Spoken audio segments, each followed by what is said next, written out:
I think it's safe to say that everybody I know that has a motorcycle or a small collection of motorcycles wants to make them personalized. And I'm not sure why you almost never see anybody who wants to have a totally stock bike unless it's a classic antique and they are keeping it that way for their own personal reason. It's been my experience that everybody likes to put little personal touches on their bike, little details. And that's what this video is about. Making small detail changes to your bike to personalize it. So what usually happens is you buy a bike either new or used, and within 15 minutes of owning it, you want to change the exhaust system, you want to paint it, you want to do something to it. And I'm the same way. I like to put little personal touches on a bike, little things that make my bike individualized and don't cost a lot of money. And that's, again, what this video is going to be about. Now, there's a lot of big things you can do. Painting the wheels happens to be one, and because we have about 1,000, we actually have over 1,100 videos now out on YouTube. A lot of them deal with big changes, like an example is painting the whole motorcycle over or changing the wheels. But I thought I'd dedicate this video to little changes you can make in a very short amount of time for almost no money. And they do personalize a bike in ways sometimes you don't even realize. Now, just to make an example up, when I made the exhaust system for the R1, I spent an incredible amount of time making the molds for the cans, the canisters, the titanium, polishing parts. And you know what? A lot of people looked at the bike after I had spent probably over 100 hours, didn't even realize it wasn't an aftermarket. They thought I just went to the store and bought it. So I was kind of disappointed, to be honest.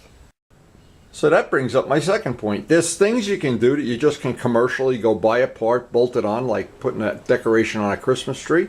That's one thing. That's usually kind of expensive, though. But then there's the things you can do that I always get a kick out of thinking about it, that they're a little bit of effort, but they cost almost no money at all to do, and they totally change the bike. You can start with the most obvious one, polishing engine cases, polishing, if you have an air-cooled bike, polishing the fins. These are obvious ones, but there's ones that aren't that obvious, and they really let a bike be detailed to a level that a lot of people don't notice it, but then when they do notice it, they go, ooh, look at that. Now, I just want to make a quick example up before we actually get some work done. Polishing the risers on the 750, and we got the risers for $12. Polishing them up cost nothing. Polishing the cap, the master caps, no money at all. One stick of grinding compound and maybe a couple hours over at the buffing wheel. But to me, a little detail change like that, when you look at a bike that has these in flat black and then right next to one that they're like this polished aluminum, night and day difference. In addition to the little part we put, the little cover for the triple tree. So here we basically have a very, very little amount of money, and it has made a big difference in how the bike looks. It's personalized, it's detailed, it's a little different, and in this case a little more comfortable to ride. Now, I remember on this, the 650 Kawasaki, just taking a couple hours, polishing the pipes. The titanium polishes up beautiful, just like the R1 pipes. A little detail change, and when I rode up to the mountain, everybody noticed it. Everybody said, whoa, look at that. And what's funny, there's more little detail things on the Kawasaki 650, and I'm just going to really quickly point out, this is painted instead of, this is the flat black it used to be, the color it is now, and at some future time I may even paint these. Because, and this is my opinion, personalized opinion, I don't like things flat black. I like them shiny. So one of the things on our future projects, I always look around a bike. Now, example, at some future time I can, or maybe even today if I have time, I can take this part off, polish it, this part. There's still a couple of parts. Now, we polished these already, but I could still paint the shifter, the brake lever. There's always something that on a day like today, when I have a couple hours to relax and enjoy myself, I always like to look around at my little collection here and see if there's anything I can do to personalize it, to detail it. Now we just made a seat cover. That's a thing that it's usually about a $10 piece of material. Maybe now with the good material we're using now, it's $19. You can get 2 seats for $19, a couple of staples, and less than an hour of time. And it makes the bike look just a little bit different. You can even add some rubber padding, make it a little more comfortable. Now here's another good example of little details you can do that cost very little money. I think, and Luciano was the one got these gas caps, the gold anodized gas caps, and I think we have them on more than one. Yeah, we do have it on 2 bikes. He got them, and they were under $20 each from China, and they had a nice little detail touch, of course, and they make them for all motorcycles, but a very inexpensive, nice little accessory. Everybody I know that has a sport bike, there isn't a sport bike sold today that has decent mirrors right from the factory. You get a nice look at your elbows, your shoulders, your belly button or something, but you never get to see what's behind you. And that's nothing unique about that. Now, Chris got me this set of mirrors, and thank you, Chris, I have not forgotten. What a patron of the arts you are. And I painted them up. Of course, they come flat black. They look like sandpaper, but now you can see I buffed them up, painted them. No money at all to paint them. I already had the black paint in the gun. And believe it or not, these are about 3 inches further out. And maybe there's somebody out there that'll say, oh, well, they look ugly. I don't like the way they look. But at least you can see what's behind you. Again, a small detail touch. I know when I did the restoration of this bike, I had it all apart, and I did all the little covers and the swinging arm and a lot of the little pieces that go by the carburetors and by the engine, polished them all up. Small detail change, but boy, this bike, I don't know, I always end the levers, another thing. Polishing the levers, a matter of a few minutes, and they look totally different.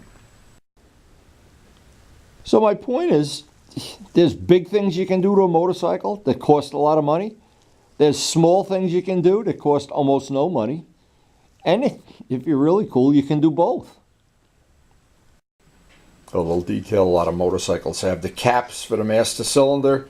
Usually they're made out of a good grade of aluminum. They polish up beautifully, whether you have, in this case, we got an aftermarket one on one side and a standard one on the other side. Pretty much all of that. We even have one over here. These caps polish up in a matter of maybe 10-15 minutes. Add a nice little touch to the bike. And I think they look a lot better than flat black. Now here's one Luciano got for me. The gold 5 and 6 millimeter screws to hold the fairing on. They're aluminum. From China, they were $2.50 for, I think, 10. They were, and again, he found them on the internet, and I've got them all over a lot of the bikes on the windshield. Now, the only thing with these screws, they're aluminum, so you wouldn't want to have them hold the engine in or anything, but for holding a windshield on or holding a fairing part on, they're certainly fine. And I've even used them on the gas cap and up here, and because they were so cheap, I just couldn't resist. I just went around in anything that wasn't really under a real load. And I think it's a little detail touch. Now, I can imagine somebody that could pay hundreds and hundreds of dollars for some accessory that nobody would even notice is on the bike. And here you can do something for a few dollars that I think everybody will notice. Now this is a funny story too. When I bought this bike, it came with a Yoshimura exhaust, and it was really obnoxiously loud, really loud. And I wanted something a little bit, I don't know, more classic. I wanted it to mirror that long side panel. And I thought, one day I was up by Perry's. I noticed Tim's beautifully restored Norton, the Norton muffler. And I looked up, and Dime Cycle had them for $79. I said, what do I have to lose? Well, I liked it so much, I put it on 2 of the bikes. $79 a piece. And they have a beautiful sound. Much nicer than the Yoshimura. And what's nice about it is almost everybody that has a sport bike has the typical Yoshimura carbon fiber thing, looks like a tuna fish can. I think this looks nicer. And again, the price is about a third of what the other companies charge.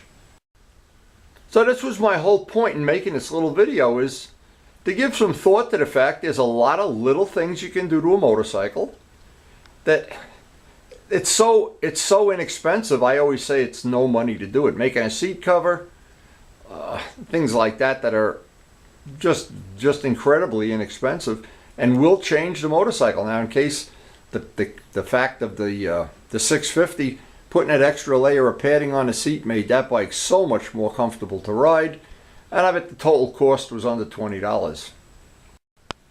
Now again, on a 650, this was very funny. When we got the bike, this part was like, I don't even know, flat gray. It wasn't polished nicely.